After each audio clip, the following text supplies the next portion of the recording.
Hi, I'm Derek Mooney. I'm Terry Garvey. And you're watching Read Right Now.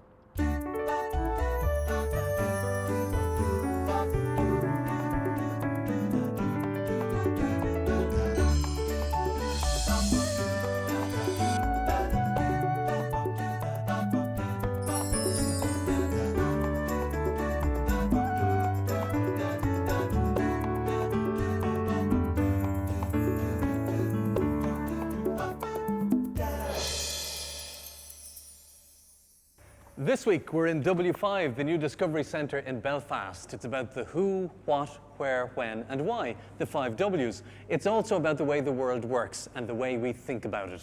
So depending on your interests and the way you think, people will find some displays more interesting than others. Now, as well as taking a trip around W5, we're going to give you some tips on reading, writing and working with numbers.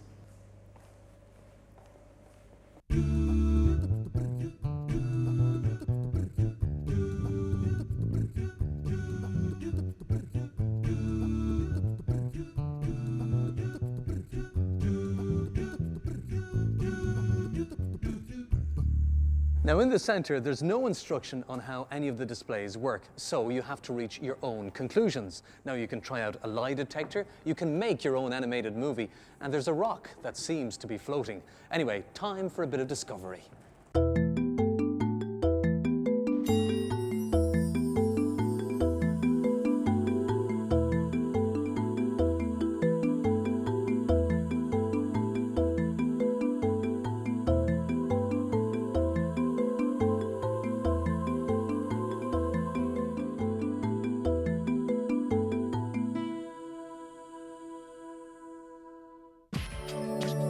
To get the most out of Read Right Now, you should get yourself a copy of the free all-new Read Right Now workbook. All you have to do is pick up the phone and dial 1-800-20-20-65. Lines are open from now. This workbook gives you a chance to practice some of the learning points from the series. Have you ever stopped to consider the way you think and learn? There are different styles of processing information. Some people are more visual, others are more auditory. Are you a looker or a listener? Do you need to see things in order to understand them? Or do you need to hear them? Or maybe you prefer to touch and feel them? Most of us are a mixture of styles, but we do tend to prefer one style over another. Which style are you? Well, the visual people among you will use expressions like, I see what you mean, or that looks good to me. While the listening types, the auditory types, will say things like, that sounds wrong, or that rings a bell with me. And the doers will use expressions like, that feels right, or I just can't get a handle on this.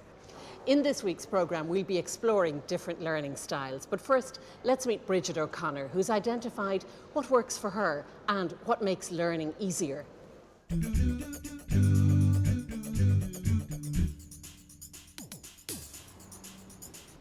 Bridget OConnor was born and raised in Dublin. She went to school for 9 years, but she never learned to read and write. All her life she asked herself, why was she different? Why couldn't she learn these skills? My first memories of school are of sitting in a classroom with my sister and the teacher writing the ABC on the blackboard, and we were to copy it down, and I couldn't copy it. I wasn't able to do it. My sister had to do it for me. And I knew straight away I was different, you know, there was something different about me. Why could I not do it? You know, I was only 4 years of age, but yet I knew there was something amiss, you know. I've actually been trying to learn all my adult life. When I had my first child and she started school, and because of my experience of school, that was absolutely horrendous for me, you know. And like I said, I'm going to have to try this again. Like, I mean, I have to be able to do her homework with her, you know. So I went back to classes, like, would say, one person teaching me, just myself, like not in a class setting, just on a one-to-one, you know. But lo and behold, it didn't work again. It didn't work, and I just like felt I was falling behind. The rest were all going ahead, coming in with their pages of their essays, you know. And me like trying to write a page and absolutely struggling, and just this is too much like hard work. I was listening to it was actually Gay Byrne, the Gay Byrne show one morning, and he had this person on, and they were talking about dyslexia, and straight away I said, dyslexia? That's what's wrong with me. That has to be what's wrong with me. So got myself assessed, and lo and behold, I am. So I really felt, it was like it opened the world to me. You know, it was like, I told you, I told the world, I told you so, I'm not stupid. You know, it just changed my whole life. It has given me a completely different outlook to learning, because I know I'm dyslexic. That's something that's there, and I'm going to struggle. You know, I'm always probably going to struggle when it comes to writing, to expressing myself on paper. But I mean, that doesn't mean that you stop and you don't learn.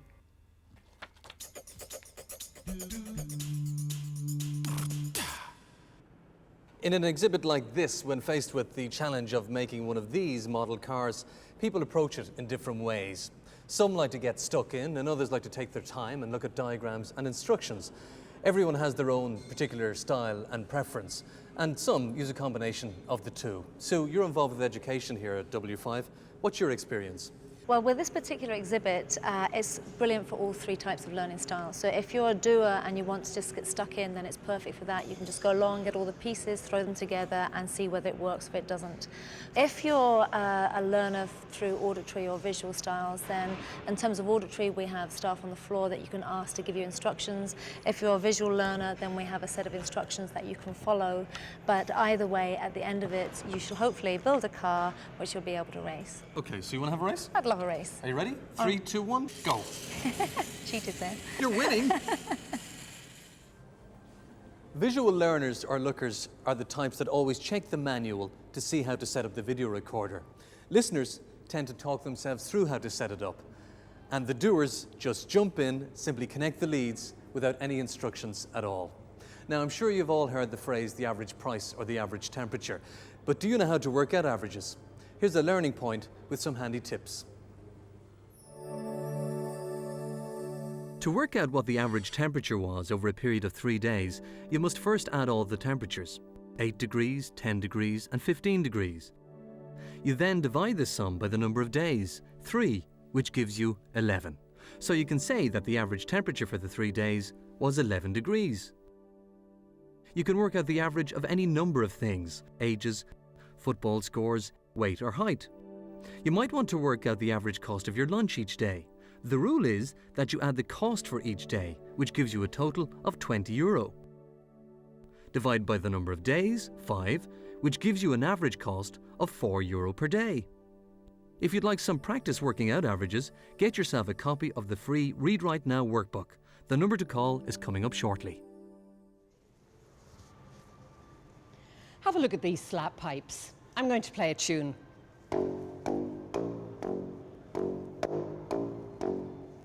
Some people could copy this by ear.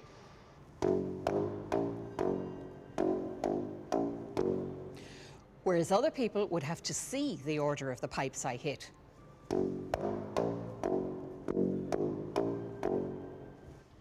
So if you could copy this tune by ear, then you probably learn best by listening or hearing. You've got an auditory style of learning. People who find it easy to learn things by listening often like verbal instructions, and they probably talk through things in their head, like first I'm going to do this, and then after that I'll have to do that next. Sometimes they talk out loud to themselves when they're alone, say in a car. You know, I have to collect the dry cleaning, I have to phone the office. These listening types can get funny looks at traffic lights, but the style works well for them. It mightn't work so well, however, if visual style was what was called for, say when reading a map. You'll find lots more tips and activities in the new Read Right Now workbook. Just phone free on 1800 20 20 65 to get your copy.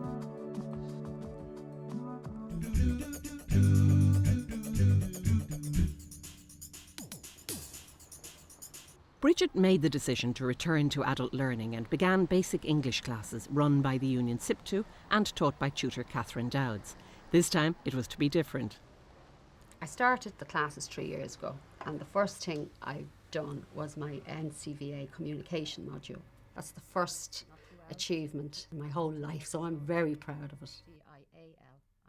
I set my junior cert in June, and I actually got an honour in my junior cert. So I am so proud. I actually can't believe it. I'm delighted. Now, constant. Yeah, well, that was one I had to look up in the dictionary, Catherine. So I actually came up with a new way of trying to learn the spellings that I don't know. I've decided to do them in a box rather than doing them in a straight line, because it just doesn't work for me, you know. So this is just a new idea that I'm just trying, you know, because I seem to be able to remember things better when they're in a box. I know that sounds strange. No, but I've never seen anything like that before. Yeah, No, yeah. no. I mean, I've seen all different kinds of spellings, and Yeah. you know, you go to courses and you're told how to teach spellings. Yeah. The first time I've ever seen anything Yeah, like this before, and yeah. you worked it out yourself. Yeah, well, I just thought of it like, you know, so I just said, well, I'll just try it, you know, Yeah, because yeah. it works, say, with my PIN, it works with numbers for me, say my PIN number and telephone numbers. They're all in a square, in a box, like, Yeah, you know, on yeah. the dial. And I seem to be able to remember them by the action. Yeah. You know, I don't know, it's obviously a connection with memory and actually doing that. So I just said I'd try this with letters. If it works with numbers, maybe it'll work with letters for me. Yeah. Hopefully it will. Yeah. Well, fair play to you. If you've worked it out for yourself, Yeah. the chances are it'll work for you. Yeah, yeah.